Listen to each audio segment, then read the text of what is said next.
All right, today we're diving into a headline that honestly sounds like it's straight out of a movie. But nope, this is real, and it's sending some serious shockwaves through the auto industry. Get this. China built a $50,000 Rolls-Royce. The world is shocked. I mean, come on. When you see a headline like that, you have to do a double take, right? It's just so bold, so out there. It almost feels like it can't be real. And that is the million-dollar question, isn't it? Or I guess the $50,000 question. Your first thought is probably the same as mine. No way. How is that even possible? Well, stick around because that is exactly what we are going to figure out together. Okay, so first things first, let's really get into what this claim means. When someone says a $50,000 Rolls-Royce, what are we actually looking at here? What does this supposed challenger even look like? So, on the one hand, you've got the real deal, the Rolls-Royce. We all know it. It's the absolute pinnacle of car luxury, of craftsmanship, and it comes with a price tag to match, often starting at over 400 grand. And then you have this new car from China. And, you can see it borrows a lot from that classic Rolls-Royce design, but the price? Oh man, the price is not even on the same planet. $50,000.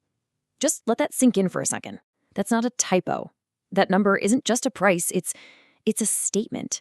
It's the entire reason this story is so explosive and why everyone's talking about it.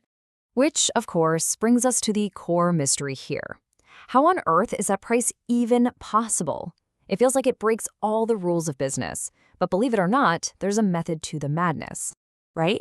How can you build a car that looks like the definition of insane luxury for less than what most people pay for a pretty standard SUV? Well, the answer isn't some kind of magic trick. It all comes down to the nuts and bolts of how things are made. It really boils down to three key things. First up, materials.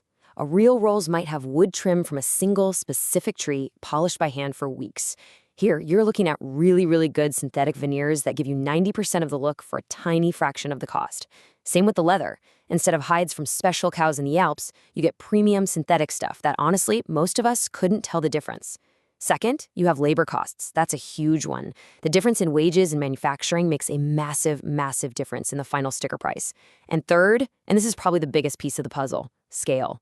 A Rolls-Royce is built by hand. It's an art piece. They make very few.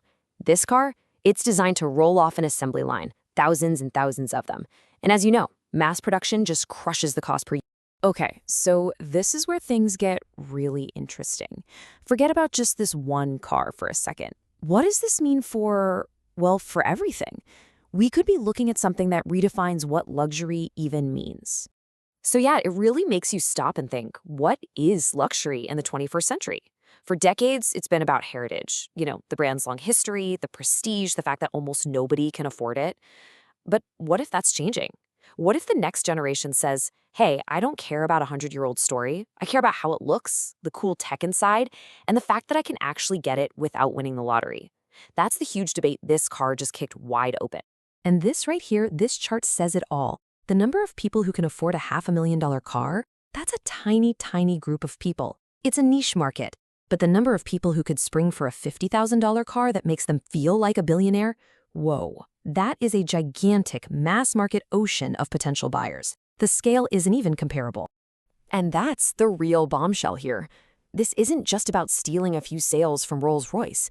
This is a direct attack on the entire idea of exclusive.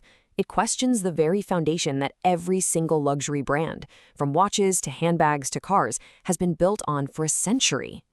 So, okay, we've looked at the money, we've looked at what it means for the markets. So what's the verdict? Is this thing a real honest-to-goodness rival, or is it just a really, really convincing copy?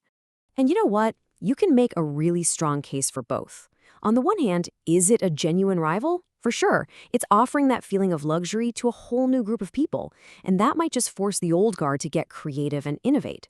But on the other hand, is it a clever replica? Yeah, you could definitely say that. It's got the look, but does it have the soul? It doesn't have the decades of engineering, the incredible brand story. You can't just build that on an assembly line. And that's the question we're left with, isn't it? Are we looking at the future of luxury, where it's all about the style and the tech and not the history? Or is this whole thing just a clever illusion, a copycat, that ultimately just proves how special the original really is? I guess in the end, the market will be the one to decide. Thanks for digging into this with me.